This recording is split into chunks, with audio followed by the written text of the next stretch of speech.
I eat my dinner in my bathtub, then I go to sex clubs, watching freaky people getting it on.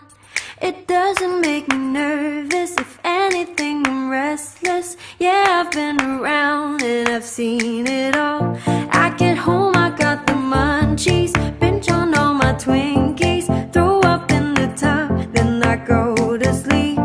And I drank up all my money, days seem kinda lonely.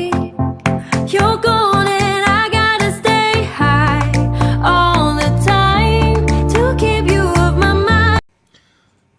ในส่วนแรกของการวัดระยะนะครับจะให้ออกแบบวิธีการวัดระยะทางการเคลื่อนที่ของ potentiometer ที่ใช้ร่วมกับสายพานและผู้เล่นะครับจะทำได้อย่างไรนะครับเรามาดูในการออกแบบนะครับก็คือจากรูปนะครับที่เราเห็นเราจะออกแบบให้ potentiometer รอบเดียวมีความต้านทาน20กิโลโอห์มใช้ร่วมกับระบบวัดการกระจัดดังรูป potentiometer นะครับประกอบด้วยลวดขนาดเส้นผ่าศูนย์กลาง 0.2 มิลลิเมตรพันรอบวงแหวนขนาดเส้นผ่าศูนย์กลาง 31.75 จงหาการเคลื่อนที่ x ที่น้อยที่สุดที่สามารถวัดได้โดยระบบนี้นะครับจากรูปเราก็จะเห็นแล้วนะครับเราก็จะมาดูเราจะมาเริ่มคำนวณกันนะครับโดยใช้สูตรจำนวนรอบเท่ากับ l ส่วน n โดยที่ l เท่ากับ pi ส่วน d จากนั้นเราก็จะมาแทนค่า d เข้าไปโดยที่ d จะมีค่าขนาดเส้นผ่าศูนย์กลางเท่ากับ 31.75 มิลลิเมตรและแทนค่า n ก็คือขนาดของเส้นลวดเท่ากับ 0.2 มิลลิเมตรจะได้ค่าเท่ากับเป็นรอบออกมาเท่ากับ 498.72 รอบจากนั้นเราจะหาค่าความละเอียดนะครับโดยค่าความละเอียดเราจะหาได้จากสูตร n เท่ากับ l ส่วนด้วยฟรีโดยเท่ากับ L ก็คือ pi ส่วน d แล้ว v ก็เท่ากับ20กิโลโอห์มจะได้ค่าออกมาเป็น 4.9 คูณ 10 กำลัง 3 มิลลิเมตรต่อรอบจากโจทย์เขาให้หาการเคลื่อนที่ x นะครับโดยเราจะมาเทียบสัมประสิทธิ์ก็คือ x ส่วนด้วยขนาดเส้นผ่าศูนย์กลางของลวดก็คือ 0.2 เท่ากับขนาดวงใหญ่ของผู้เล่นะครับก็คือ 50 ส่วนด้วยขนาดdiameter ของเส้นผ่าศูนย์กลางของ potentiometer นะครับก็คือ19คูณ2เท่ากับ38จะได้ค่า x ออกมาเท่ากับ 0.6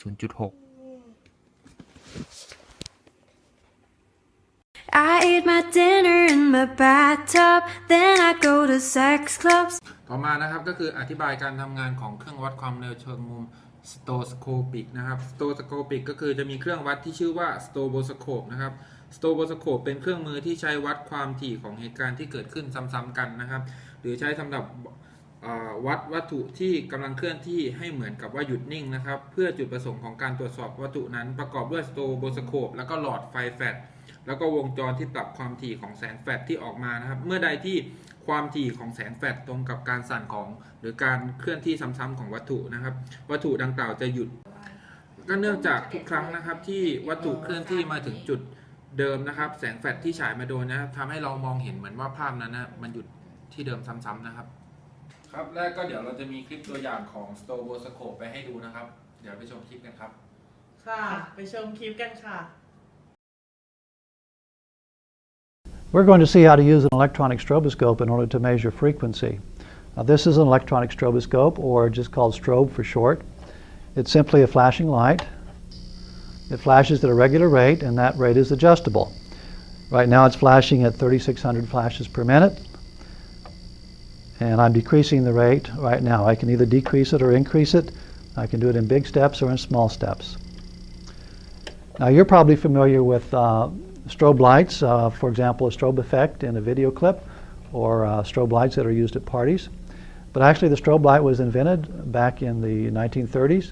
and it was used originally to investigate the motion of motors, because the motor was moving too fast to be seen with the naked eye, but with the strobe light you could make it appear as if it were stopped. I'll show you how that works. We're going to be using for a motor just this fan motor without the blades on it. Instead of the blades, there's this cardboard disc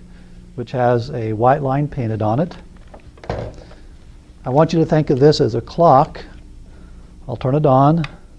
It's a high-speed clock. It's moving too fast for you to see the hand, but when we light it with the stroboscope, you'll be able to see the hand.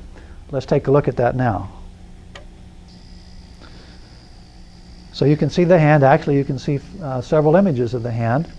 What I want to do is make it appear like there's just one image of the hand and that it's moving as slowly as possible. We'll see why we want to get that effect in a moment. I'm decreasing the frequency now in big steps. I'm down now to 3,200 flashes per minute and now 3,100 flashes per minute. Now you notice that the line first appeared to be going one way and then stop and go the other way. Let's see why that's happening. First of all, if I could adjust this so that the line seemed to be stopped, it's pretty nearly stopped now. I'll leave it like that for the moment. It's still moving, of course. Okay. If it were completely stopped or appeared to be stopped, then what that would mean would be every time this light flashed once, the line or the disk went around once. So this flashes, you see the line in a particular position. The next time this flashes, the disk has gone around, but the line is in exactly the same position. And that's the only time you see it, so it appears like it stopped. Now, if it appears to be going slowly forward like this, it means that the light is flashing a little bit too slowly.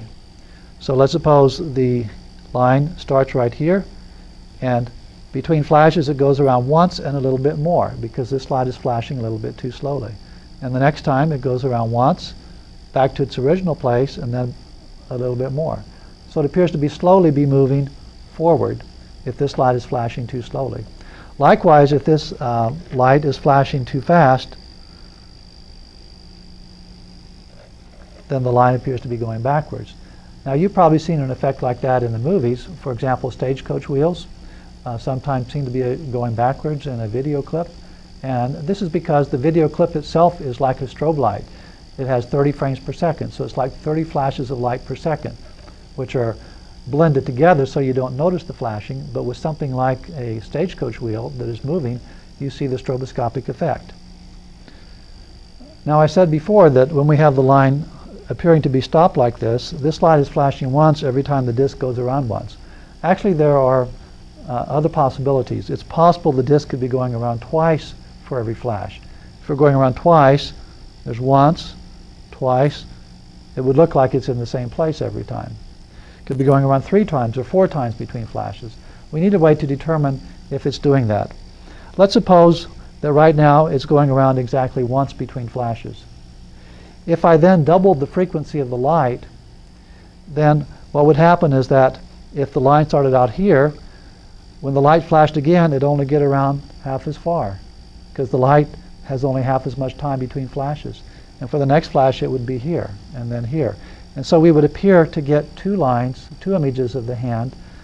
if we did that. Well, let's try that and see if that actually happens. If it does happen, it means that this frequency is exactly what we said it was to begin with. This is going around once for every flash of the light. I'm hitting a button on here called ×2. So the frequency is twice as much. You can see that 2 lines appeared. So that meant the frequency we started with was the correct one, the one that we wanted. I can hit divide by 2 to get back to where I was. And that frequency is 3,133 flashes per minute. So that's how to use a stroboscope in order to measure frequency. Now, it can be used to measure the frequency of many things that move at a regular rate, from rotating objects to vibrating strings. Another practical application is for timing lights for automobiles.